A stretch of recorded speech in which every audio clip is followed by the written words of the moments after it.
front of me is LENOVO Tab M11, and today I would like to show you how you can add photos to text message.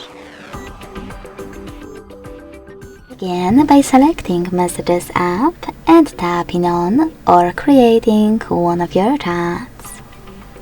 Then click on this icon with a photo and the paper clip at the bottom left corner. Now to look for your photos, click on Images at the top.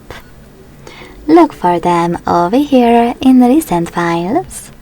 Tap on one of your apps, or select those three lines at the top left corner and pick one of those sources, like Downloads.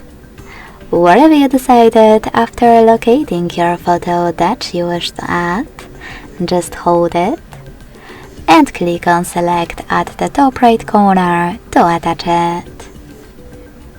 Thanks so much for watching. If you enjoyed this video, don't forget to leave a like, comment and subscribe.